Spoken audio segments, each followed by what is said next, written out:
Managing dopamine is key to life satisfaction. So let me give you a brief story. I've been on a caloric deficit for like 2.5 months now, and last week I took a couple of days off work. I went back to my parents. I went to the gym with my father. Before going to the gym, we went to a store where I bought a donut because I thought it was early morning. I didn't really had any carbs before the workout. I didn't ate anything almost.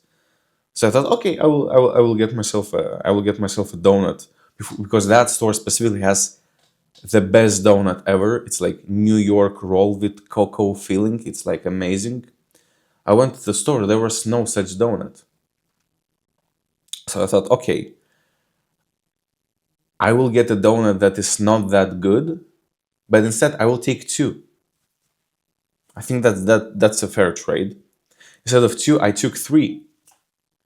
I ate all of them in like fucking 2 minutes. I was just like inhaling the stuff. Even though I thought that I will eat two and give third one for my father. No, I ate all of the stuff and I felt fucking terrible. I felt absolutely disgusting. The gym pump was insane though, not gonna lie. I felt like super pumped, super full, super strong. Then I came back home. I ate more. I just got into this downward. Come on, fuck! It pisses me off. I just got into this downward spiral, and trust me, it always starts with a very small thing. This is a small donut.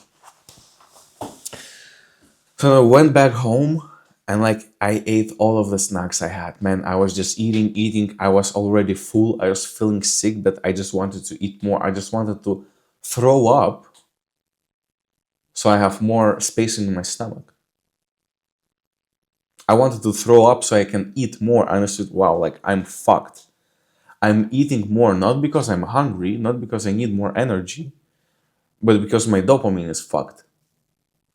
But because my reward system is all fucked up all over the place, and I just need more and more and more. And I just needed a stronger dopamine kick. I just needed something with more sugar, with more calories, with more fats, so I don't feel miserable. So it all started with with like a small thing.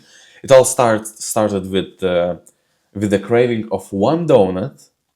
Then I bought three donuts. I ate them. I came back home. I started eating all over the place.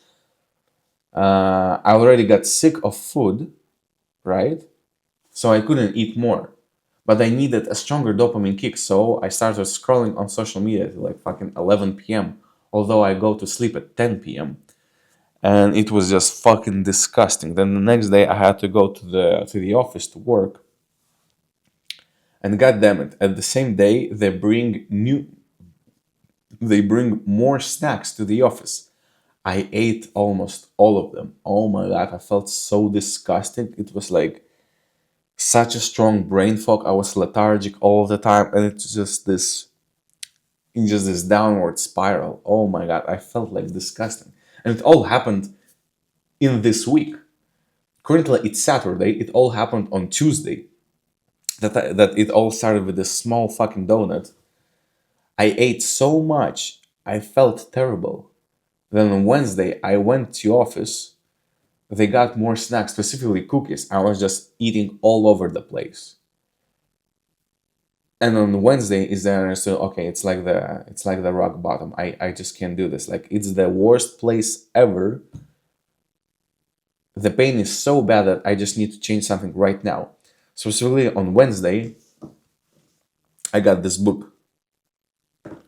I got the Dopamine Nation book. I started reading this and I just, okay, I was understanding it all wrong. So I want to tell you this story and what I've learned so you don't get into the same situation that I did. Most powerful thing is having the mindset shift, right?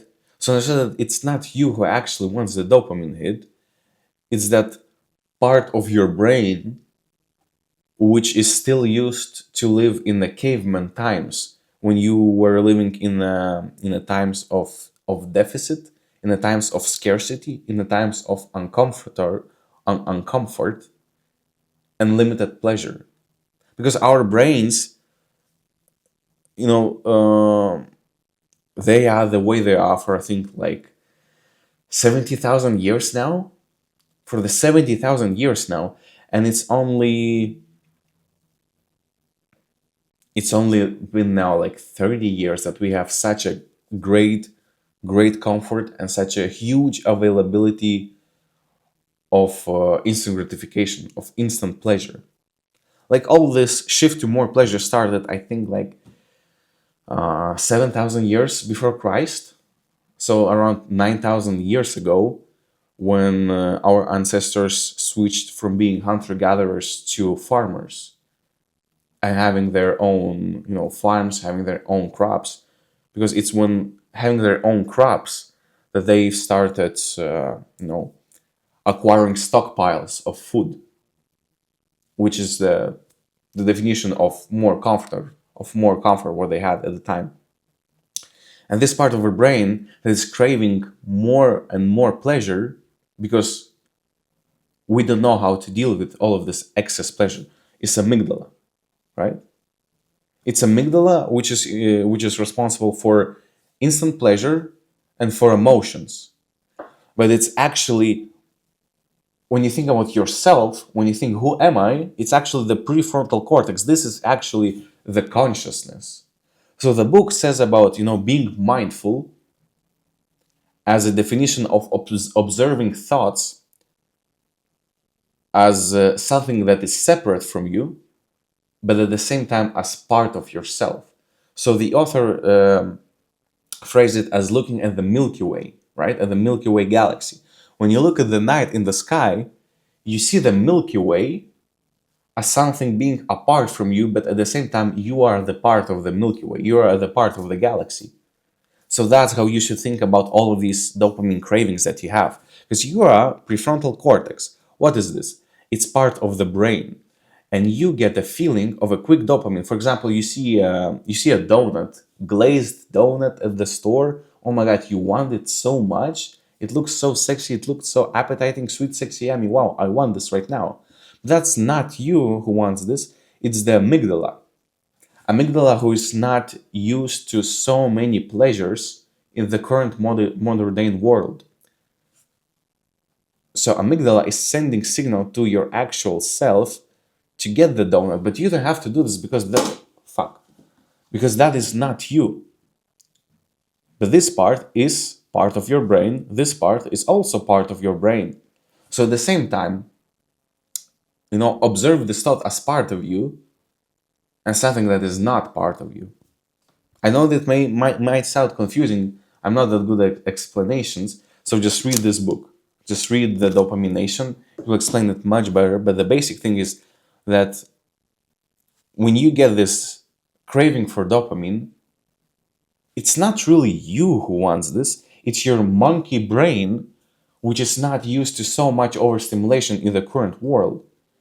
I remember it happened to me maybe on Wednesday or Thursday that I just wanted to eat a chocolate cookie that was in the office, but I realized that that's not really me who wants it. Like the actual me who wants it wants to get a nice six pack. Actual me wants to be more disciplined. Actual me wants to control my hunger. This is not me. It's not me who sends the signal to get the cookie. So I observed this thought in my brain, and I thought I'm not gonna do this because that's not actually me who wants this. It's this part of the brain which is not actually me, which is not the consciousness itself. Because many people get like 20,000 thoughts per day, and you think that all of this is your actual thoughts. No, it's all other part of the brains. So that you get the most dopamine when you not what you are doing the bad thing, but right before it. So then this feeling of anticipation when you think that I'm gonna buy the donut anyways. I'm gonna scroll anyways. I'm gonna message that easily accessible girls for sex anyways. This is when you get the most dopamine. When you do the actual thing, you get the crash, man. You get the absolute crash. You feel disgusting. You feel so painful. And you think, oh my god, like what is going on with me? Because I never really understood what is going on with your brain at that time.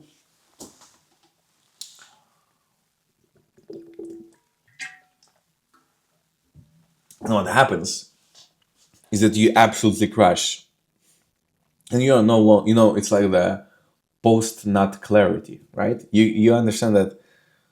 Damn, is that really what life is all about? Why am I on this earth to do these dirty things? We all know this feeling, right? So let's say you see a donut at the store, and that's when you get the dopamine hit. When you have the anticipation, when you are at the cashier and there's like 5 seconds left for you to pay for the stuff and actually eat the donut, that's when you get the highest dopamine hit. Okay, you've ate the donut, you took the first bite. That's when the more dopamine starts coming in for you to eat the rest. Your dopamine is very high here. There's no more donut. So guess what? Your dopamine drops. You feel more pain than pleasure. And it's very painful. This state is very uncomfortable because your pain pleasure seesaw is all fucked up, and it's now on the pain side, not pleasure. And you don't want to be in this state. Where you want to be, you want to either get back to the balance or get more on the pleasure side. But guess what? One donut won't make it anymore. Now you have to buy, I don't know, like alcohol, more donuts, 3 donuts, 5 donuts, a pizza, something that is more pleasurable. You have to drink alcohol, smoke cigarettes, eat 2 pizzas with 3 donuts, and scroll on the social media at the same time and watch porn. That is really disgusting. It's all a downward spiral because your brain is so good with coming up for excuses why you need to start with just once. Trust me, it all takes with one small thing. Your brain will tell you, oh, I haven't eaten the whole day, I haven't had carbs, or I'm gonna hit legs in 1 hour. I need that donut because I will burn the twice of the calories with that donut if I just eat it and I get glycogen in my legs. I've been losing weight too fast anyways. It's this part of our brain that is telling you this. It's this part of our brain that it's not used to so much pleasure in the modern world, so much comfort. It's this part of the brain that is coming up with all of the excuses. You are right here. This part of the brain is what I call CEO of the brain. This is actually you. This is the consciousness. This part of the brain is active in me right now. This part of the brain is active to record this video, to talk about this. And trust me, it all starts with a very small thing that leads to this downward spiral. It all starts with a small donut, and right here you're already shooting heroin in your ass because one donut is just not doing it for you. So where to start? Eliminate all the triggers. And trust me, be radical about this. When I had my latest binge eating episode, the next day in the morning, first thing I did, I took all of the snacks that could trigger a marathon of binge eating and I just threw it all away. Really, I just threw all of the food that could trigger this, I just threw it all away because I knew I can't trust myself, I can't trust my will and my motivation, I can't trust my discipline. I would just rather throw it all away. I threw it all away. The same day, I felt so much better because I didn't have to worry about restricting myself because there's nothing to be restricted for. And the next day after that, I feel it was already the second day.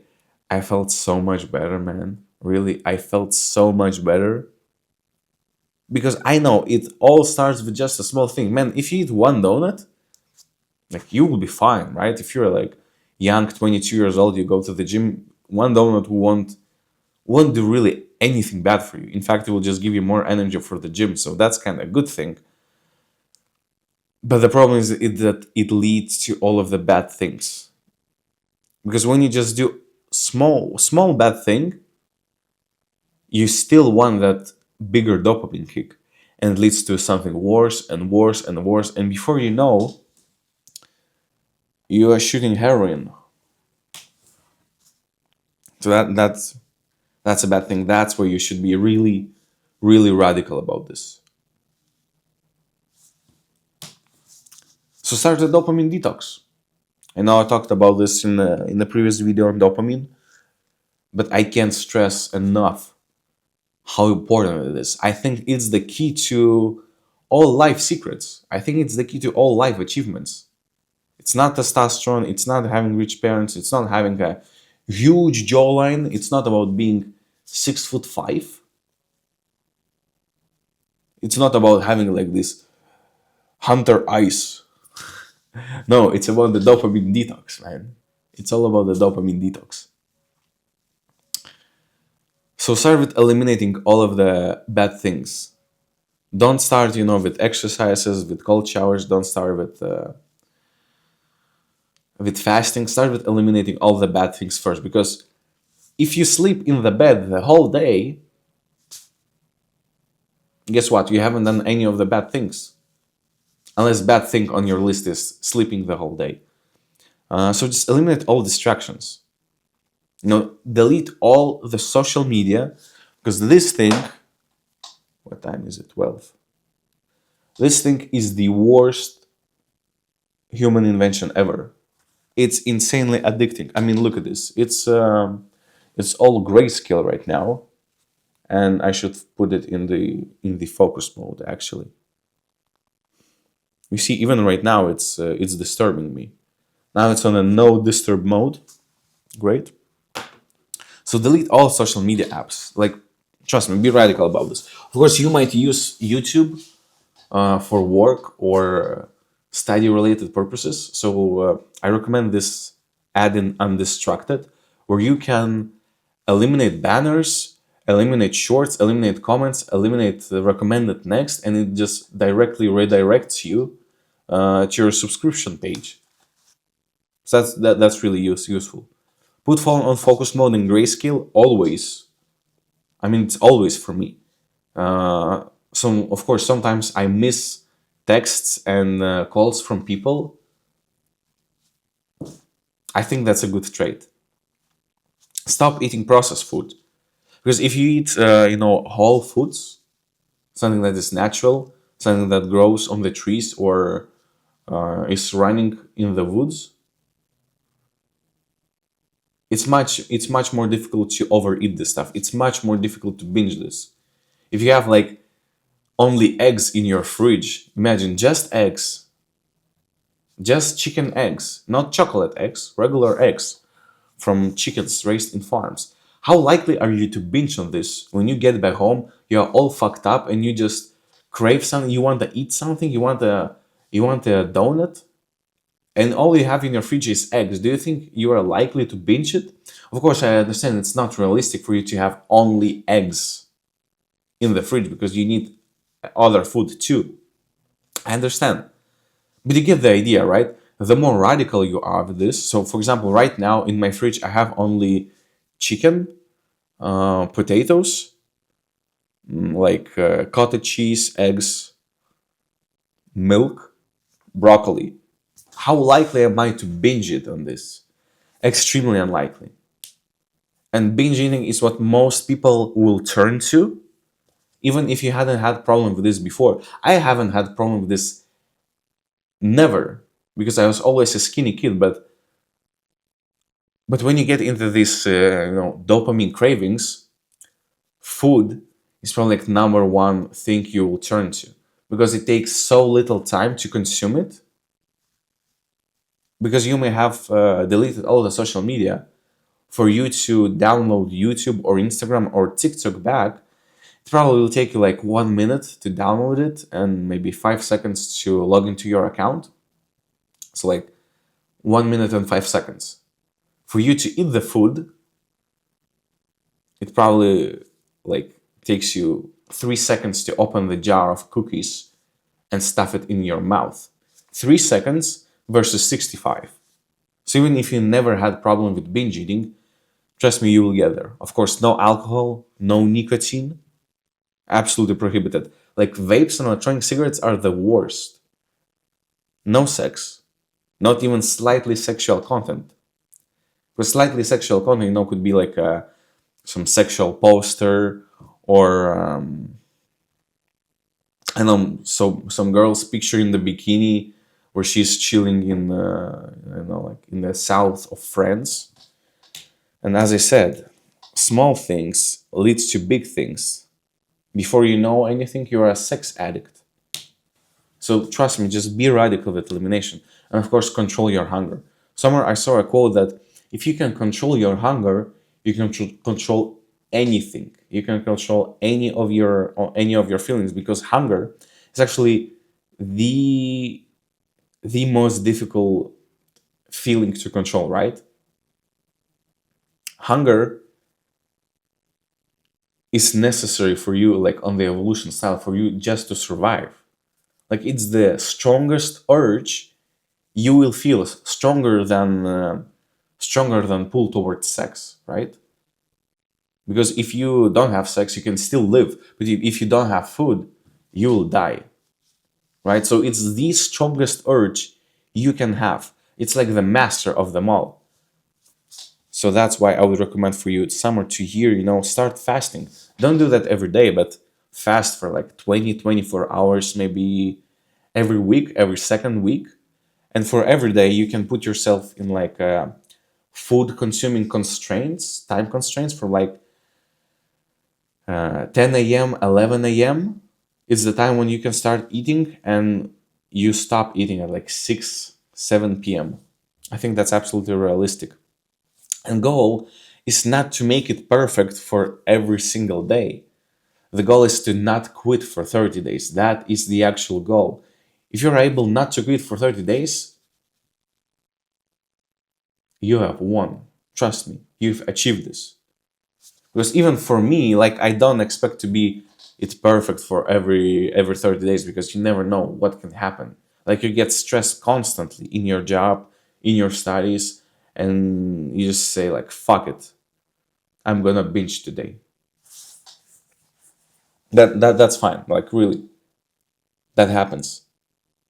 But as long as you don't quit, at least for 30 days, you have won. And I will further work on the protocol on how to do this more effectively, more efficiently, and so that it's easier not to quit. Because that is I'm very passionate about right now, and I understand that this is the key to life.